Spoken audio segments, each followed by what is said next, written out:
শেখ হাসিনা সরকারের পতনের পর থেকেই সম্পর্কের অবনতি ঘটে বাংলাদেশ ভারতের।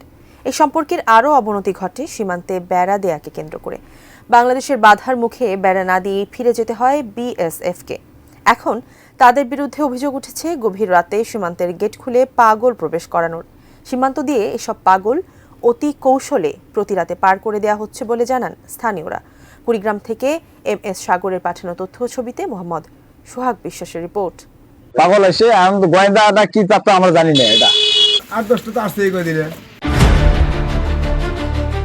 দেশের বৃহত্তম সীমান্তবর্তী জেলা কুড়িগ্রাম। এ জেলার 3 দিকে ভারতের পশ্চিমবঙ্গ, আসাম ও মেঘালয় রাজ্যের কাঁটাতার রয়েছে প্রায় 300 কিলোমিটার। 9টি উপজেলার মধ্যে 7টি উপজেলাতে রয়েছে ভারতের সীমান্ত। কাঁটাতার দিয়ে মাদকসহ চোরাচালানের অভিযোগ অনেক দিনের পুরনো হলেও এবার নতুন অভিযোগ ভারতের সীমান্ত রক্ষী বাহিনী বিএসএফের বিরুদ্ধে। শেকড় থেকে শিখরে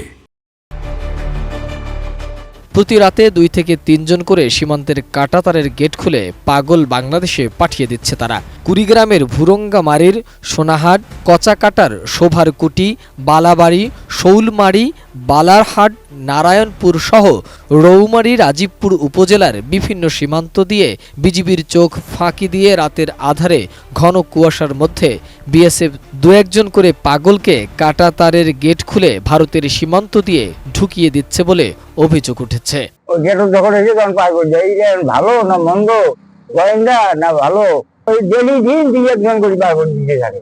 পাগল এসে আমি গোয়েন্দাটা কি চাপটা আমরা জানি না। এটা আমরা তো প্রতিদিনে দেখি, এইরকমই দেখি। এটা দিয়ে আমার মনে করেন বাংলাদেশের সমস্যা না, এটা তো বাংলাদেশের সমস্যা হয়।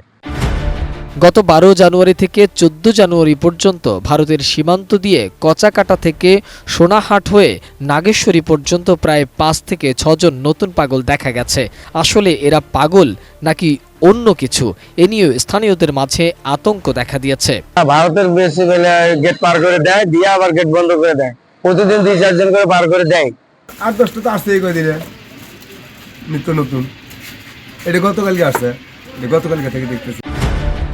কুড়িগ্রাম জেলা প্রশাসক নুসরাত সুলতানা জানালেন ব্যবস্থা নেয়ার কথা। না এটা তো বিজিবি, তো আমি তো ওই যে মিটিং এ ওইটা উঠছিল, আপনাকে তো আমি জানাইলাম।